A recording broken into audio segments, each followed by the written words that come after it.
নবম শ্রেণীর এমসিকিউ প্রশ্নোত্তর এইগুলো আবার এসএলএসটি, পিএসসি, এসএসসি টিচার রিক্রুটমেন্টের জন্য ইম্পর্টেন্ট। নবম শ্রেণীর জন্য তো অবশ্যই ইম্পর্টেন্ট।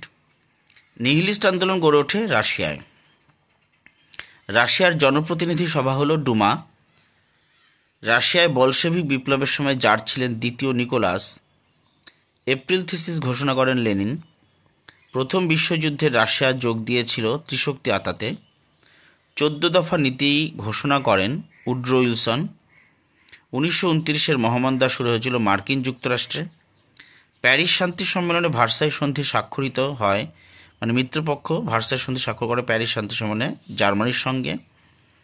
আমরা জানি জার্মানি এটাকে আরোপিত চুক্তি বলেছিল, কারণ জার্মানির পরে জোর করে ভার্সাই সন্ধি চাপিয়ে দেওয়া হয়েছিল।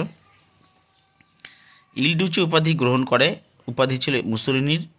ফুয়েরার উপাধি ছিল হিটলারের। রাইক্সট্যাগ হলো জার্মানির আইনসভা।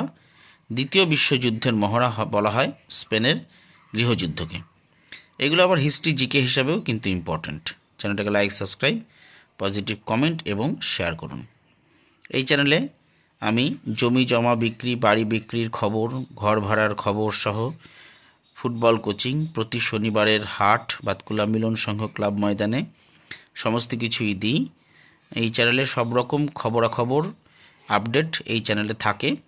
চ্যানেলটাকে অবশ্যই বেশি বেশি করে লাইক, সাবস্ক্রাইব, শেয়ার এবং কমেন্ট করে আমাকে উৎসাহিত করুন, যাতে আমি নতুন নতুন আরও ইনফরমেশান আপনাদের সামনে তুলে ধরতে পারি।